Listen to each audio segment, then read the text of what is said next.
अपनी जिंदगी का निर्णय सोच समझ के करना चाहिए और लंबी जिंदगी है, इसलिए तुम कहो तो हम तुम्हारी बात विष्णु भगवान से चलाएं, जहां सौंदर्य है, हर चीज से वहां अच्छा है। लेकिन पार्वती जी ने बहुत अच्छा उत्तर दिया। बोले, हे महापुरुषों, यदि आप पहले आए होते तो शायद मैं आपकी बात को सुनती भी और शायद उस पर विचार भी करती, लेकिन अब तो विचार करने का ऑप्शन ही खत्म हो गया। बोले, क्यों? अब मैं जन्म संभोहित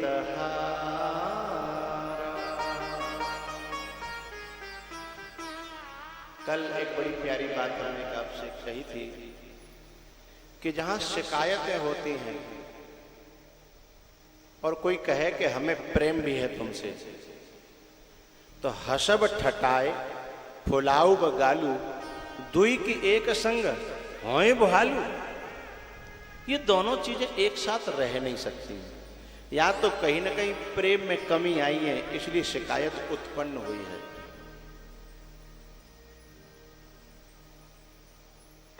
यदि प्रेम में भरपूर होता प्रेम, तो शिकायतों के लिए उसमें पैर रखने की जगह ही नहीं होती।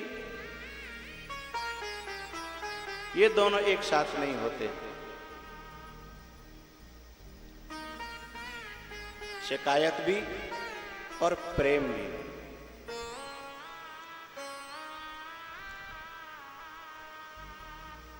राजस्थान में एक संत हैं, वहां एक पति पत्नी आए, दोनों अपनी समस्या लेकर के। तो उस पत्नी ने ये डायलॉग दिया था, उस समय का मुझे याद है कि गुरुजी एक बात बताओ, जब प्यार इनसे करती हूँ, इनके साथ रहती हूँ, इनके लिए जीवन दिया है, तो मैं लड़ने कहाँ जाऊँ? लड़ूंगी भी इन्हीं से। तो स्वामी जी ने बहुत अच्छी बात कही, यदि तुझे लड़ने का शौक हो तो आर्मी में भर्ती हो जा। ये घर को क्यों कुरुक्षेत्र बना रही है, हैं? तुझे लड़ने का शौक ही है, जो कह रही कि लड़ने कहाँ जाऊं? तो जा कारगिल की सीमा पर लड़, और जितने मार सको तो नहीं फायदा देश को। बोले, ये कोई जरूरी है कि तुझे लड़ना ही है? तब से मुझे ये शब्द याद है कि ये वाक्य ये पश्चिमी सभ्यता का है, ये भारतीय संस्कृति का शब्द नहीं है कि हम जब तुमसे प्यार करते हैं तो लड़ने कहाँ जाएं।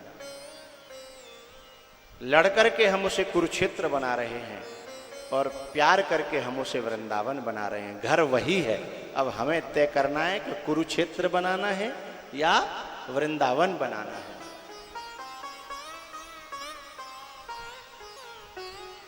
पार्वती जी ने कहा कि आप जो गुण और दोष की बात कर रहे हो, ये विचार होता ही तब उत्पन्न है जब कहीं प्रेम में, समर्पण में, श्रद्धा में, लगाव में कहीं थोड़ा बहुत नीचापन आ जाता है। अब शब्द कह रही हूं चौपाई में।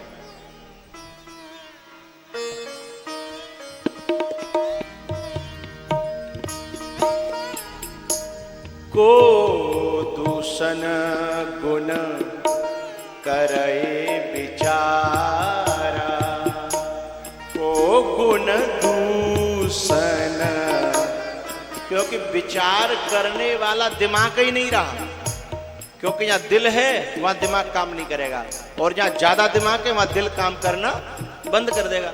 इसलिए अब आप आए और दिमाग ने तो काम करना बंद कर दिया, क्योंकि अब तो दिल का राज्य हो गया है। अब विचार करने वाला रहा ही नहीं।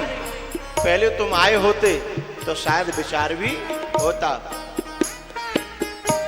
को गुण दूषण करे विचारा,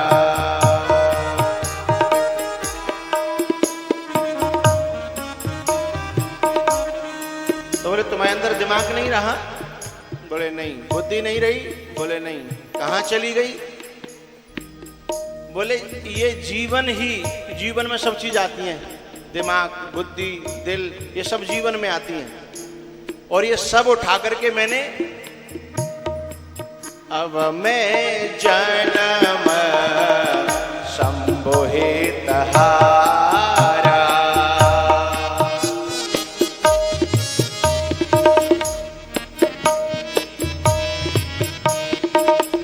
अब मैं जन्म संबोहित हारा,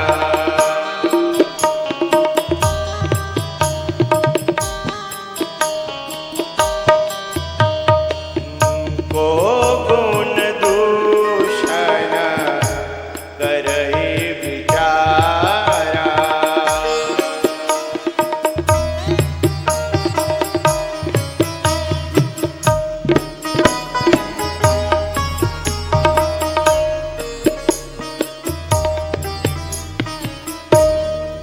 को गुण दूषण करई विचारा,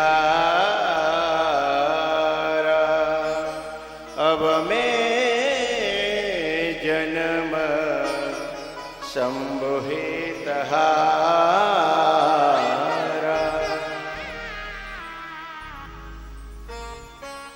देवता बोले, वो ऋषि लोग बोले कि ठीक है तुम्हारी इच्छा है, हम तो तुम्हारे भले के लिए कह रहे थे, तुम्हें ठीक है नहीं मान रही हो तो। आखिरकार भोले बाबा बहुत प्रसन्न हुए और फिर उन्होंने कहा कि अब आप अपने घर जाओ, हम बारात लेकर के आ रहे हैं। फिर भोले बाबा का विवाह पार्वती जी के साथ हुआ, जिसमें फिर कभी भूल करके भी खटपट नहीं हुई, क्योंकि अब की बार जो अवतार है वो सती का सती रूप में नहीं, श्रद्धा रूप में है। भवानी शंकरौ वंदे श्रद्धा विश्वास रूपिणौ। तो अब की बार कोई खटपट हुई नहीं, और जब नहीं तब नहीं, अब तक नहीं हुई, अब तक नहीं हुई। हजारों करोड़ों अरबों साल बीत गए और आगे भी कोई संभावना नहीं है। तो जब कभी जीवन में उथल पुथल, खटपट, संदेह, शंकाएं, प्रश्न ये सब खड़े हों तो समझना हमारा हृदय का जो इंजन है वो खराब हो गया है और बुद्धि ज्यादा चलने लगी है, और यह हमारे कलेशों की जड़ है, मूल है। शिव तो वही थे पहले भी अब भी, लेकिन पहले सती को शिव 1 मिनट भी सहन नहीं होते थे, अब उन्हें 1 मिनट भी शिव के बिना अच्छा नहीं लगता और कोई खटपट नहीं है।